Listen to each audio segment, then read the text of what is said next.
kabar anak-anakku guru di hari Kamis tanggal 22 ini?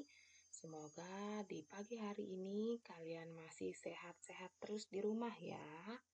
Ya, tidak terasa anak-anak guru di rumah, kita sudah memasuki tema 4, subtema 3 di mata pelajaran IPA dan PPKN. Materi kita hari ini tentang dampak eksploitasi hutan dan penerapan sila ketiga Pancasila. Ya, oke. Ya, pengertian eksploitasi hutan adalah pemanfaatan hutan secara berlebihan untuk memenuhi kepentingan ekonomi saja. Ya, Ibu Guru ulangi lagi, pengertian eksploitasi hutan adalah pemanfaatan hutan secara berlebihan untuk kepentingan ekonomi saja. Ya, dampak eksploitasi hutan adalah 1. Berkurangnya ketersediaan oksigen di muka bumi. Yang kedua, meningkatkan suhu bumi menjadi lebih panas, ya. Yang ketiga dampaknya, rawan terjadi bencana alam seperti tanah longsor dan banjir. Sedangkan dampak keempatnya adalah berkurangnya sumber makanan, ya. Ibu Guru ulangi lagi, dampak eksploitasi hutan. Pertama, berkurangnya ketersediaan oksigen di muka bumi. Yang kedua, meningkatkan suhu bumi menjadi lebih panas. Yang ketiga, rawan terjadinya bencana alam seperti tanah longsor dan banjir. Sedangkan yang keempat, berkurangnya sumber makanan. Ya, sekarang kita memasuki pengolahan sampah dan barang bekas.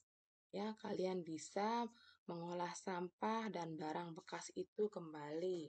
Ada 3 caranya. Ada yang pertama, reuse adalah menggunakan kembali sampah yang masih dapat digunakan. Contoh, menggunakan kaleng bekas cat dijadikan pot tanaman. Contoh kedua adalah menggunakan koran bekas untuk dijadikan sampul buku, ya. Ya, pengolahan sampah berikutnya ada reduce, adalah mengurangi potensi benda yang telah digunakan menjadi sampah.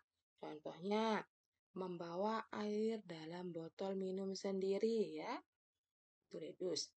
Sedangkan yang ketiga, pengolahan sampah yang ketiga ada recycle, adalah mengolah kembali sampah menjadi pupuk kompos. Contohnya, 1.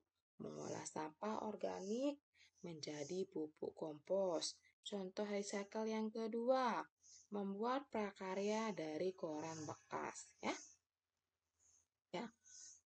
Sedangkan yang ketiga, replace adalah mengganti benda yang biasa digunakan dengan benda yang ramah lingkungan. Contohnya, memilih menggunakan sapu tangan daripada tisu. Ya, materi PPKN kita tentang contoh sikap perbuatan sila ketiga. Ya, kalian bisa baca di slide ini. Contoh sikap yang mencerminkan sila ketiga. 1. Ada cinta pada tanah air dan bangsa. Yang kedua, menjaga nama baik bangsa dan negara. Yang ketiga, tidak membangga-banggakan bangsa lain dan merendahkan bangsa sendiri. Yang keempat, ikut serta dalam ketertiban dunia. Yang kelima, menjunjung tinggi persatuan bangsa. Yang keenam, mengutamakan kepentingan bangsa dan negara di atas kepentingan pribadi atau golongan. Ya, makna simbol sila ketiga. Apa maknanya? Ya, Sedangkan gambar dari simbol sila ketiga sendiri adalah pohon beringin. Pohon beringin itu mempunyai makna, yaitu kalian bisa lihat di sini nih, kalian bisa baca. Pohon beringin melambangkan pohon yang besar, yang biasa digunakan banyak orang sebagai tempat berteduh ya. Kalian lihat secara nyata, pernah lihat secara nyata pohon beringin besar ya, lebat, di atasnya itu rindang, sedangkan di bawahnya itu bisa digunakan tempat untuk berteduh ya.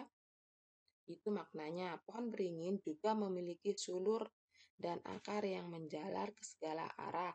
Hal ini mewakili keragaman suku bangsa Indonesia yang menjadi satu. Oke?